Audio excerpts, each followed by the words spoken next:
दूसरी तरफ गजा पट्टी के अवाम भी माह रमज़ान के इस्तकबाल की तैयारियों में जुटे हुए हैं। हालांकि बमबारी ने उनके घरों को तबाह ताराज कर दिया, हर तरफ तबाही और बर्बादी है, लेकिन इसके बावजूद भी ये देखा जाता है कि गजा के अवाम अपने तबाहाल घरों के पास भी सजावटें कर रहे हैं और इसका कुछ मंजर सामने आया है।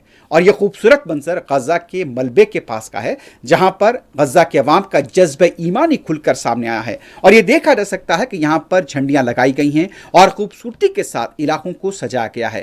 हालांकि हर तरफ मलबा देखा जा रहा है, लेकिन इस मलबे से भी अल्लाह अकबर की अजानें गूंज रही हैं और यहां पर माह रमजान की पूरी तैयारी है। लोगों के पास रहने के लिए घर नहीं है, खाने के लिए कुछ ग़िज़ाई अशिया नहीं है।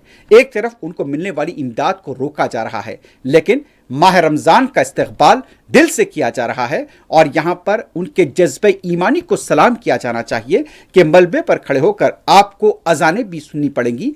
और ये मंजर है गजा का। माह रमज़ान के इस्तकबाल की तैयारियाँ पूरे जोश व ईमानी के साथ किया जा रहा है।